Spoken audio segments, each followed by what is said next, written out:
কি সকালবেলা ঘুম থেকে উঠছো আর উঠেই ফোন স্ক্রল করা শুরু করছো?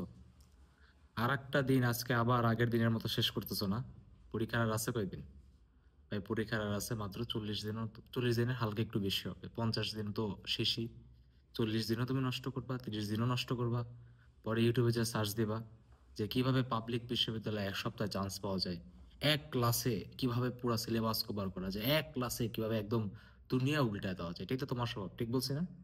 নতুন মোটিভেশনাল ভিডিও খুঁজতেছো না? যে কোন একটা ভিডিও, কোন একটা স্ট্র্যাটেজি দেখে আজকে আমি আমার পুরো দিনটা আমি উল্টায় ফেলবো, ঠিক আছে? সো দেখেন, আপনাদের আমি একটা ডেইলি রুটিন বলি, হ্যাঁ? আপনারা কি করেন? সকালবেলা উঠবা তুমি লেট করে। সবাই তো নিয়ত করো যে আজকে ফজর নামাজ পড়বো, বাট হয় না, কারণ রাতের বেলা ফোন চালাতে চালাতে দেরি হয়। উঠো, উঠে নামাজটাও পড়ো না। উঠে কি করো? দেরি করে উঠছো সমস্যা নেই, উঠে নামাজ তো পড়বো, তাও পড়ো না। উঠে কি করবো? আগে ফোন চালাবা, 1 ঘন্টা ফোন চালাবা, ফেসবুকে হা হা হি হি হু হু, ঠিক আছে, এগুলো তুমি দেখবা।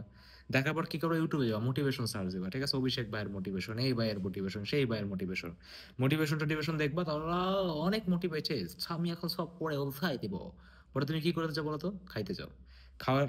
খাওয়া দাওয়া, ঠিক আছে, ফ্রেশ হওয়া, পড়তে বসি। একটু পড়ো, পড়ার পর তোমার কি হলো? আমার না ভালো লাগতেছে না, আমার ফোনটা কোথায়, চাই একটু আমি ফোনটা চালাই। তারপর কি ফোনটা চালাও। ফোনটা চালানোর পর ভিতর থেকে আসে যে তুই ঠিক করতেছিস না, ঠিক আছে, পড়তে হবে। কিন্তু কি মোটিভেশন আসতেছে না। যেদিন মোটিভেশন আসবে সেই দিন পড়তে যাব। আরে আধা ঘন্টা চালাই, আধা ঘন্টা চালালে কি বার যায় আসে, তাই না? এভাবেই তো তুমি করতেছো। তোমার যে অবস্থা হয়ে গেছে, বুঝতে পারছো? যে যদি মাঝে মাঝে ভাবো যে আমার থেকে তবে বেটার কত পোলাপাইন আছে, তাই না? ওরা কনফিডেন্ট, ওরা দিনের পথে আছে, পড়াশোনা করে, আবার কি তোমার ধরো ইনকামও করে, অনেকে টিউশনই করায়, তোমাদের কলেজ লাইফে টিউশনই করায়, বাট আমি নিজে ইন্টার লাইফে টিউশনই করাইতাম, একটা 3,000 টাকা পাইতাম। 3,000 টাকা মানে আমার সময় বেটা বহুত কিছু, বহুত কিছু, মানে বহুত কিছু। মানে 30 দিনে মানে প্রতিদিন 100 টাকা করে বহুত কিছু কাজে, বার্গার পুরি সব খাইতে পারতাম, বা পুরি বার্গার তো খাইতে পারতাম না, পুরি সিঙ্গারা খুব আরামসে খাওয়া যেত। তো ব্যাপারটা হলো কি যে দেখো, দেখে আফসোস হয়, তাই না, যে ভাই আমার ফ্রেন্ড এত কিছু করতেছে, আমি কি করতেছি? দেখো, আমাদের ছেলে হিসেবে না ভ্যালু আর্ন করতে হয়, কেউ দিয়ে দেয় না। ঠিক আছে, আমাদের ছেলে হিসেবে ভ্যালু আর্ন করতে কেউ দিয়ে দেয় না, হ্যাঁ? মানে তোমার লাইফ হলো একটা ভিডিও গেমের মতো। ধরো, ভিডিও গেমে অনেকগুলো লেভেল থাকে না, লেভেল 1, লেভেল 2, লেভেল 3, লেভেল 4। তুমি যত নিজেকে আপগ্রেড করবা, দেখো না, বিভিন্ন গেম খেলো না, গেমে করো কি যে ভালোভাবে ফাইট করো, টাকা পয়সা নাও, এইটা নাও, ওইটা কিনো, সেটা করো, ওখানে তো অনেক স্কিলের পিছনে ইনভেস্ট করো, তাই না? যে ওর কি স্কিলে উইক আছে, ও কি চিন্তা করতে কম পারে, না ওর ফিজিক্যাল স্ট্রেংথ দরকার, সেভাবেই তো ধীরে ধীরে লেভেল আপ করো। তা নিজের লাইফের লেভেলের কি অবস্থা বলতো? ভাই দেখ, ছেলে মানুষ লেভেল 1 থেকে আসে, ঠিক আছে? লেভেল 1 থেকে আসে, তারপর কি সে ধীরে ধীরে লেভেল আপ করে। আমি একটা খুব ভালো একটা এক্সাম্পল দিই। খালিদ ইবনে ওয়ালিদ যে সময় মারা যাবে, তখন তার এক বন্ধু আসছিল। তো খালিদ ইবনে ওয়ালিদ বলতেছে, খালিদ ইবনে ওয়ালিদ চিনেন আপনারা তো? খালিদ ইবনে ওয়ালিদকেও চিনেন না। তো খালিদ ইবনে ওয়ালিদকে বলা হয়তো আল্লাহর তলোয়ার, ঠিক আছে, দ্য গ্রেটেস্ট কমান্ডার, মানে অফ আওয়ার ইসলামিক হিস্টোরি। তো উনি এমন কোনো যুদ্ধ হারে নাই, কোনো যুদ্ধই উনি হারে নাই, এবং অনেক বড় বড় যুদ্ধ অনেক কম সৈন্য নিয়েও জাস্ট তার স্ট্র্যাটেজি এবং তার যে ক্ষমতা, মানে সব দিক থেকেই সে পারফেক্ট ছিল, তাকে কোনো দিক থেকে ডিমিন করার কোনো সুযোগ নেই। ওই সময় যা সাহাবীরা ছিল তারা সবাই সেরা ছিল, সবাই সেরা। মানে তার মধ্যে আর কি একটা এক্সাম্পল নিচ্ছে আর কি, খালিদ ইবনে ওয়ালিদের। তো উনি যে সময় মারা যাবে, তখন তার বন্ধু আসছিল, তখন বলতেছিল যে দেখ, আমার গায়ে এমন কোনো একটা জায়গা নাই যেখানে ক্ষতর দাগ নাই, কিন্তু আজকে আমি একটা নির্দয় হরিণের মতো আর কি মরতেছি। মানে তার ইচ্ছা ছিল যে সে যুদ্ধে মারা যাবে, কিন্তু তাকে কেউ যুদ্ধে মারতে পারে নাই। কথাটা কেন বলতেছি? কথাটা বলার কারণটা হলো যে এটা, যে দেখো, ওই সময় যে যোদ্ধারা যারা ছিল, ঠিক আছে, তাদেরকে সবাই সম্মান করতো, অনেক ক্ষমতার অধিকারী ছিল, অনেক বলের অধিকারী ছিল, এমনি এমনি এমনি এমনি পাইছে। আল্লাহ তাদেরকে বরকত দিছে, কিন্তু তারা কি সেটার জন্য কষ্ট করে নাই? কত কষ্ট করছে তারা। এমন এমন সিচুয়েশনে পড়ছে, মেন্টাল স্ট্যাটিক্স থেকে শুরু করে কেমনে যুদ্ধ জিততে হবে, কিভাবে শরীরকে ফিট রাখতে হবে, কিভাবে তলোয়ারবাজি করতে হবে, ওদের ইমান কি পরিমাণ শক্ত ছিল। আর তুমি আজকে কোথায় আছো বলো তো? কোনো কিছু করতেছো কাজ? কোনো কিছু তো করতেছো না। তাহলে তোমাকে কেন মনে হয় যে তোমাকে মানুষ সম্মান করবে? বা তোমার কেন মনে হয় যে তুমি একটা সুন্দর মেয়ে, বা তাকে মানে কারোর সাথে যদি বিয়েও করতে চাও, কেন সে তোমাকে দিবে? কারণ তুমি ভাই নিজের যোগ্যতার উপর ভাই কাজই করতেছো না। বা বাবা মাও তোমাকে কেন সম্মান দিবে? নিজের যোগ্যতার উপর কাজ করতেছিস? কাজ তো ভাই করতেছিস না। তুমি জানো কি করতেছো? তুমি করতেছো মেন্টাল, এটা আমি একটা সুন্দর একটা টার্ম আছে, এটাকে বলে মেন্টাল মাস্টারবেশন। মানে কি? আমি এখানে চান্স পাবো, সেখানে চান্স পাবো, ভাইয়া বুয়েটের সিপিএলি সিএসসি, ঢাবির ত্রিপলি, এইটার ত্রিপলি, ওখানে সাবজেক্ট পাইতে কি করব, এখানে পাবো কি করব, মানে তুমি সব জায়গাতে মেন্টাল মাস্টারবেশন করে বেড়াচ্ছ। কথাটা শুনতে খারাপ দেখায়, বাট ব্যাপারটা হলো এরকমই, হ্যাঁ? মানে তুমি হলো লেজি অ্যাম্বিশিয়াস পিপল, কথা বুঝতে পারছো? এখন এগুলো থেকে ভাই উঠবো কিভাবে? এটা হলো কয়েকটা সলিউশন বলতেছি, যদি ভালো লাগে তাহলে শুনলো, না হলে ভাই এভাবেই যাও, ঠিক আছে? মানে কিছু করার নেই আসলে। দেখো, সবার আগে ফার্স্ট লাইন হলো motivation is the enemy of discipline. ভাই কেন ডিসিপ্লিনের, কেন ভাই এটা এনিমি? কারণ ব্যাপারটা হলো কি, দেখো তোমার কখন মোটিভেশন কাজ করে, যখন তুমি ইমোশনই কিন্তু ভাই মোটিভেশনকে ড্রাইভ করে। এখন যখন তুমি ইমোশন মোটিভেশনকে যেহেতু ড্রাইভ করে, তার মানে তুমি কি ইমোশনাল প্রাণী। এখন দেখো ইমোশনে যখন আমরা চলি তখন আমরা ভালোর থেকে খারাপই বেশি করি।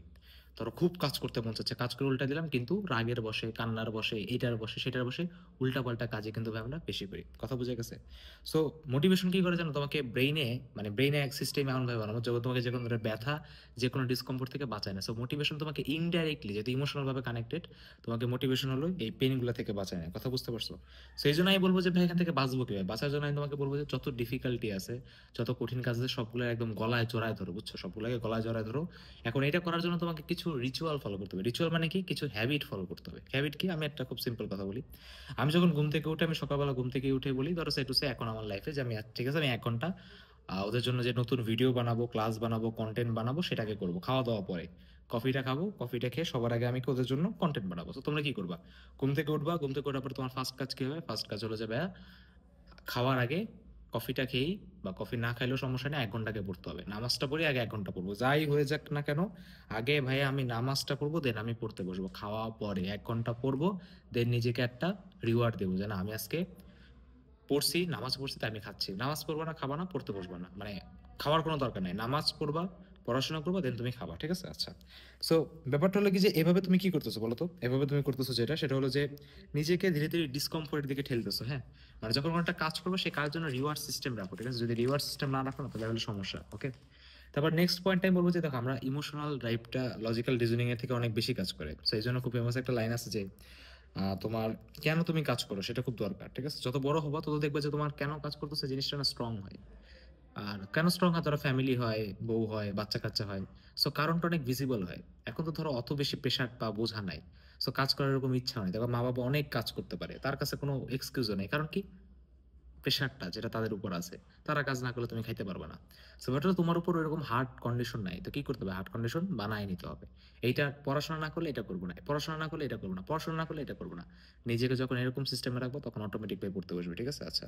আর একটা ইম্পর্টেন্ট কথা হলো ভাই, মেল ইগো। তুই বেটা কেমন পোলারে, তোর মধ্যে বেটা ইগো নেই? বেটা সবার মধ্যে তো ইগো থাকে। কেউ তোমাকে কোনো একটা কথা বললো, কিছু বললো, তোমার দ্বারা হবে না, আন্ডার এস্টিমেট করলে, একটা ইগো আছে না? যে আল্লাহ আমাকে তুমি এমন শক্তি দাও যে আমি এমন পড়াশোনা করবো, এমন র্যাঙ্ক আনবো যে ওরা তাকায় থাকবে যে কেমনে করলো, ঠিক আছে? ইগোটাকে ভাই কাজে লাগান, ঠিক আছে? এখন কথা হলো, ইগো তাদের মধ্যে বেশি কাজ করে জানো, যাতে সেলফ রেসপেক্ট আছে। এখন ভাই সেলফ রেসপেক্টটা হলো একটা এক্সারসাইজ, মানে মাসেলের মতো, এটা রিপিটেশনের মাধ্যমে আসে, ঠিক আছে? আচ্ছা। তো এখন ভাই সেলফ রেসপেক্ট বাড়াবো কিভাবে, এটা আমি একটু পরে ডিসকাস করতেছি। তো সেটার জন্য আপনাকে করতে হবে কি, আপনার পুরো বডির বা ব্রেনের ফ্রিকোয়েন্সি অনেক হাইতে রাখতে হবে। আমি বারবার বলছি যে আপনার যদি হাই ফ্রিকোয়েন্সি থাকে, আপনার যদি ফ্রিকোয়েন্সি থাকে যে আপনি ভার্সিটিতে টপ করবেন, তার মানে আপনি টপ করবেন, ঠিক আছে? ইনশাআল্লাহ। এখন ভাই কিভাবে? এখন দেখেন এখানে কিছু সিস্টেম আছে। সবার আগে হলো আপনার কনসিয়াসনেস। কনসিয়াসনেস আসে হলো আপনার সেলফ বিলিভ থেকে, সেলফ বিলিভ আসে আপনার সেলফ কনফিডেন্স থেকে, আর সেলফ কনফিডেন্স আসে আপনার সেলফ ওর্থ থেকে, ঠিক আছে? সেলফ ওর্থ মানে তুমি নিজেকে কিভাবে দেখো। এখন কথা হলো ভাই সেলফ ওর্থ কিভাবে আসে? সেলফ ওর্থ আসে হলো যখন তুমি নিজের সাথে কোনো একটা কমিটমেন্ট করো, এবং সেই কমিটমেন্টটা যখন ফুলফিল করো। সে টু সে ভার্সিটিতে উঠলে, বিয়ে করলাম, তোমার বউ ধরো তোমার কোনো একটা জিনিস করতে বলছে, ধরো তুমি এটা করো নাই, কমিটমেন্ট ব্রেক হলো। কমিটমেন্ট যখন ব্রেক হলো, তখন কি সে তোমার কথা শুনবে? শুনবে না। সেম ভাবে তুমি যখন নিজের কাছে সাথে একটা কমিটমেন্ট করলা, এবং সেটা যখন করলা না, তখন তোমার নিজে কি তোমার নিজের কথা শুনবে? অ্যান্সার না ভাইয়া, করবে না। এখন এটার জন্য ভাই আমি কিভাবে করবো, ঠিক আছে? ভাই কিভাবে এই কমিটমেন্ট গুলো ফিল আপ করবে, এটার জন্য আপনার মাইন্ডসেটটা ক্লিয়ার রাখতে হবে। কিরকম? ধরো তুমি আহ, এমন অনেকে আছে, ঠিক আছে, আমাদের জেনারেশনে, যে একটা মেয়ে দেখলো, পছন্দ হইলো, ঠিক আছে, জাতের জাত কিছুই নেই, তার ভিতরে কোনো কোয়ালিটি নেই, সে যে প্রপোজাল যে আমি তোমাকে বিয়ে করতে চাই, সেটাও সে মানবে না, কারণ তার নিজের মধ্যে কোনো যোগ্যতা না, বা সেভাবে সে চেষ্টাও করে না, ঠিক আছে? মেয়ে মানুষ তাদেরকে পছন্দ করে, আইদার সে সাকসেসফুল, অথবা সাকসেসফুল যদি ভালো মেয়ে হয়, তাহলে দেখে যে না, সে সাকসেসফুল হওয়ার চেষ্টা করতেছে। তাহলে তো ব্যাপারটা হলো কি, সে ব্যাপারে আচ্ছা এই মেয়েটাই আমার জীবনে সবকিছু, ইয়ে না হলে তো হবে না, দুনিয়া আমার ধ্বংস। এবং অনেকে হয়তো বা শুনে হাসতেছো, ঠিক আছে, বাট তোমরা অনেকে এরকমও করে। ধরো তুমি বুফেতে গেলা, কোনো একটা খাবার দেখলা, এই বুফে শেষ হয়ে যাবে, তাড়াতাড়ি খা, তাড়াতাড়ি খা, তাড়াতাড়ি খা। মানে আমাদের ব্যাপারটা হলো কি ভাই, আমাদের সবসময় দৌড়াইতে হয় যে অন্যের উপর আমরা ভরসা বেশি করি, ওই আমার সবকিছু। বাট আল্লাহ ছাড়া দুনিয়াতে তোর কারোর উপর কোনো ভরসা রাখা যাবে না। আল্লাহর উপর ভরসা রাখতে হবে, নিজের উপর ভরসা রাখতে হবে, ঠিক আছে? কে চলে গেল, কে না চলে গেল, এত কিছু দেখার তো সময় নেই। তোমরা যে হয়তো বা ভাবো যে ভাই পড়ে কি হবে, জীবন তো কয়েকদিনেরই, একটু এনজয় করে নি, একটু মুভি দেখে নি, একটু ঘুরে নি, সব ছাড়, সব আসবে, সব আসবে, ঠিক আছে? দুনিয়াতে সবকিছুই আবার আনা যাবে, বাট একটা জিনিস আনা যাবে না, সেটা হলো যে নিজের যে প্রাইম টাইমটা, তোমার এখন প্রাইম টাইমে আছে না, সেই প্রাইম টাইম কিন্তু ভাই ধীরে, ধীরে শেষ হয়ে যাচ্ছে। ঠিক আছে? 50 বছরে যেসব চিন্তা করলে কিন্তু ভাই কোনো লাভ নাই। কথা বুঝতে পারছো? তখন জাস্ট আফসোস ছাড়া আর ভাই আপনার সত্যি কথা বলতে কিছু থাকবে না, ওকে? সো এইজন্য শুরুতে যে একটা কথা বলতেছিলাম যে একটা সিস্টেম বানাইতে হবে। সেই সিস্টেমটা কিভাবে বানাবো? দেখো আপনি অনেক বড়, বড় ভিশন দেখলেন, এই করবো, সেই করবো, হ্যান করবো, ফেলাই দিবো, আজকে দিন পরে উল্টায় দিবো। কিন্তু আপনার সিস্টেম নেই। সিস্টেম বানানোর জন্য খুব সিম্পল একটা রুল আছে। আমি আপনাকে একটা সিম্পল একটা রুল বলি, ঠিক আছে? ফার্স্টে ৩ টা কাজ আপনি ডেইলি বেসিসে করবেন। আমি আপনার জায়গায় থাকলে করতাম। সেটা হলো প্রতিদিন ৩০ মিনিট হাঁটা বা প্রতিদিন ৩০ মিনিট জিম করা বা প্রতিদিন ৩০ মিনিট দৌড়ানো। যেকোনো একটা ফিজিক্যাল অ্যাক্টিভিটি থাকতে হবে মাস্ট। সেকেন্ড, এটা আসলে ফার্স্ট না, এটা সেকেন্ডে রাখা উচিত, ঠিক আছে? সেকেন্ডেই থাকবে। ফার্স্ট হবে হলো ৫ ওয়াক্ত নামাজ পড়া। হ্যাঁ, ৫ ওয়াক্ত আমি পড়তে পারি না, ১ ওয়াক্ত পড়তে পারি, পড়ো, শুরু করো। ১ ওয়াক্ত পড়তে পারলে প্রতিদিন ১ ওয়াক্ত যদি কন্টিনিউ করতে পারো, করতে থাকো, দেখবা ৫ ওয়াক্ত ইজি, একদম ইজি প্রসেস হয়ে গেছে, ঠিক আছে? সেকেন্ড, ৩০ মিনিট কি করবা? এক্সারসাইজ করবা। ৩০ মিনিট হাঁটবা, নাহলে ৩০ মিনিট দৌড়াবা। যেকোনো একটা করতেই হবে, মাস্ট বি এনি হাউ। আর থার্ড যে জিনিসটা হলো সেটা কি, আপনাকে কঠিন সাবজেক্ট আপনি প্রতিদিন ১ ঘন্টা করে পড়বেন। প্রতিদিন আপনি ১ ঘন্টা করে পড়বেন। যদি পড়েন তখন কি তুমি নিজের সাথে কমিটমেন্টগুলো যখন ফিল আপ করবা, তখন ওই যে বললাম না, সেলফ ওর্থ বাড়তেছে। ঠিক আছে? নিজেই নিজের কথা শুনতেছে। মানে মনও মানতেছে আর ব্রেইনও মানতেছে যে না হবে, হচ্ছে। তুমি ভীষণ দেখা শুরু করো, ভাই চান্স পেয়ে গেছি, হয়ে গেছে। আরো পড়ো। তখন বেটা তোমার মোটিভেশন লাগে। ভাল লাগলেও তুই পড়িস, না ভাল লাগলেও তুই পড়িস। তো বুঝা গেছে তো পুরা যে ভিডিওর সামারি কি? পুরো ভিডিওর সামারি হলো সিস্টেম বানানো। সিস্টেম কেমনে বানাবা? ২-৩টা কঠিন কাজ নেবা, ওটাকে বাই হুকস অর রুটস তুমি করতে হবে। নিজেকে কি ভাইয়া রিওয়ার্ড সিস্টেম দাও যে আমি যদি এইটা না করি তাহলে আমি খাবো না, এটা না করলে এটা করবো না, এটা না করলে এটা করবো না। তোমার যেটা সবচেয়ে বেশি পছন্দ সেটার আগে একটা বাউন্ডারি রাখো। যখন এইভাবে করে তুমি নিজেকে বিল্ড আপ করে দেবা, ২-৩ দিন চেষ্টা করলেই বেটা হয়ে যায়। কষ্ট চেষ্টা কর বলত, ঠিক আছে? চেষ্টা করলে ইনশাল্লাহ আপনারা আপনাদের কাঙ্ক্ষিত যে ড্রিম, ঠিক আছে, একটা ভালো পাবলিকে চান্স পাওয়া, লাইফে সাকসেসফুল হওয়া, মা বাবাকে খুশি করা, ইনশাল্লাহ আপনারা সবই পারবেন, ঠিক আছে? সো ভিডিওটা এই আশাতে আমি শেষ করতেছি যে ইনশাল্লাহ যারা সকালবেলা ভিডিওটা দেখতেছেন আপনারা সারাদিন অনেক ভালো গেছে, এবং ইনশাল্লাহ ভিডিওর নিচে রাত্রেবেলা এসে কমেন্ট করে বলবেন যে ভাই ভিডিও দেখে গেছিলাম এবং আজকে ১২ ঘন্টা পড়ছি। এবং আরেকটা ইম্পর্টেন্ট মেসেজ, সেটা হলো আপনাদের কাছে শুক্রিয়া যে আপনারা এত স্টুডেন্টরা পড়তেছেন ভার্সিটি ইউনিটে, আমি পুরো অবাক হয়ে গেছি। ধন্যবাদ। ইনশাল্লাহ আরও অনেক বড় কমিউনিটি হবে। সো ব্যাপারটা হলো যে আজকে যারা অনেকে ব্যাচে ভর্তি হচ্ছেন, যারা অনেকে নতুন, সো আপনাদের জন্য একটা মেসেজ যে আজকে আমাদের বিকাল ৫টার সময় আমরা অন্তরীকরণ পড়বো, ডিফারেন্সিয়েশন পুরা স্ক্র্যাচ থেকে একদম অ্যাডভান্স পর্যন্ত পড়বো, ঠিক আছে? সো যারা আ যারা আরকি ব্যাচে আছেন, ঠিক আছে? অনেক মানুষই আপনারা আছেন। আপনারা সবাই প্লিজ দয়া করে বিকাল ৫ টায় থাকবেন অন্তরীকরণের ক্লাসটা করার জন্য, ঠিক আছে? সেই একটা ক্লাসে আমরা পুরা অন্তরীকরণ একদম এক ক্লাসেই শেষ করে দিব, ঠিক আছে? এবং এমনভাবে শেষ করব যে পুরা বাংলাদেশের তোর কাছে মনে হবে এটা ডিফারেন্সিয়েশন বেস্ট ক্লাস। আমি একদম রিটেন ফরম্যাটে দিতে পারি, ওকে? আচ্ছা। আরেকটা জিনিস আমি ডিসকাস করতাম, সেটা হলো যে দেখেন আপনারা অনেক সময় ডাউটে থাকেন মনে হয়, ঠিক আছে? করব কি করব না, হবে কি হবে না।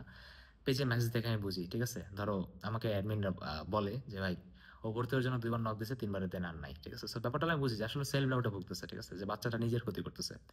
সো এটা জাস্ট এটার কথা না, আমি জাস্ট এক্সাম্পল দিলাম। যাই করেন সেলফ ডাউটে রাখা যাবে না। একবার মাথায় আসছে করবো মানে করবোই, ওকে? সো যারা এখনো ভর্তি হন নাই, আপনাদের ভালোর জন্যই হয়ে যান, অনেক বড় কমিউনিটি। আর না হলেও প্যারা নেই, জাস্ট নিজের পড়াশোনাতে ফোকাস দেন, ঠিক আছে? সো যারা আছেন আপনাদের সবাইকে নিয়ে আজকে বিকাল ৫টায় ইনশাল্লাহ আমরা আপনার লাইফে সেরা একটা অন্তরীকরণের ক্লাস করবো। আর ইনশাল্লাহ আপনার দিনে আপনি আজকে ১০ থেকে ১২ ঘন্টা পড়াশোনা করবেন। সবাই ভালো থাকেন, খুশি থাকেন। আল্লাহ হাফেজ।